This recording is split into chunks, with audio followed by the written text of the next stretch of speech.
Now, page 4, the Democrat effort to confuse in order to destroy. The Democrat leadership on Capitol Hill is banking on the hope that the majority of the American people are mal-informed about the Constitution, the separation of powers, and our entire system of government.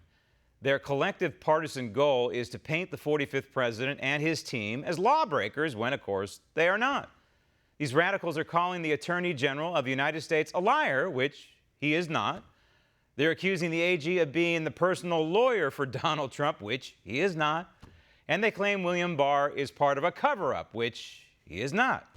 There is no crime, therefore there is no cover-up. The predicate to any criminal cover-up is a crime, and here there is none. What does exist is simply the separation of powers. The Congress has no right to demand testimony and/or documents from the executive branch. Likewise, the president cannot demand of Congress depositions and materials.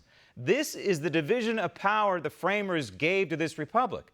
If the Congress has a problem with the president, then it can impeach. Likewise, if the president has a problem with Congress, then he can veto.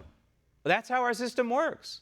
So when the Attorney General refuses to capitulate to unreasonable and unlawful demands of Congress, it's not unconstitutional. In fact, it is very constitutional. The question is, how many Americans know this, understand this, and can see through this blatant political effort to destroy this president?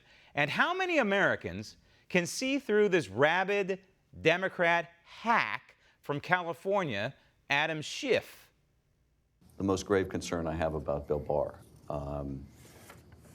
And that is, during his Senate testimony, he opined that the president could have made the Mueller investigation go away anytime he wanted. Stop tape. No. That's correct. He didn't say he could make the investigation go away. He said he could make the person, Robert Mueller, go away. There is a difference. Donald Trump, being the chief executive, effectively, indirectly, hired Robert Mueller. Thus, if he hired Robert Mueller, he can fire Robert Mueller.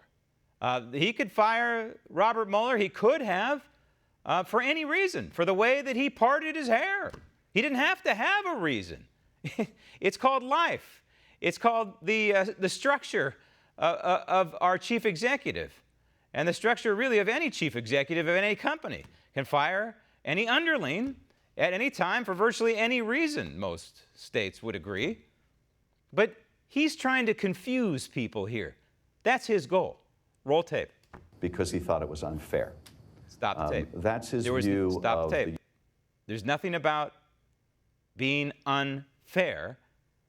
It's about whether Robert Mueller was biased or not, and the team that he built around him was biased or not. That was what is of concern to the president, because Robert Mueller built a team that largely supported Barack Obama and Hillary Clinton.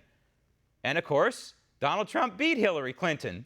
So it's understandable that the president had some questions about what Robert Mueller was doing by assembling the staff. Roll tape. Unitary executive. Stop tape. There's no unitary executive here. This is the process that the framers of the Constitution gave us. They gave us the Article I branch, Congress. They gave us the Article II branch, the chief executive. And the chief executive has certain powers and certain duties. And the Congress gave the executive branch the power to oversee special counsel. And if the Congress doesn't like that, and if the Congress wants to undo that, and if the Congress wants to change that policy, the Congress is free to do so. So go ahead, Congressman, change it if you don't like it. Roll tape. View, a president is truly above the law. Stop the tape. There is a difference between being above the law and executing your duly sworn duties as the chief executive, the president of the United States. There is a difference between contempt of Congress and obstructing Congress and the separation of powers. And so when the President of the United States, through the Attorney General, says, hey, no, you cannot have these pieces of information that were compiled within the Mueller report that have been redacted for national security purposes, for investigation purposes, or just to protect the innocence of people involved in the investigation. That is not obstructing Congress, and it's certainly not obstructing justice. It's not obstructing Congress. Want to see more videos like this? Click on the link below and subscribe to One America News on YouTube, and call your cable provider and kindly demand that One America News is added to your lineup. Call and subscribe today.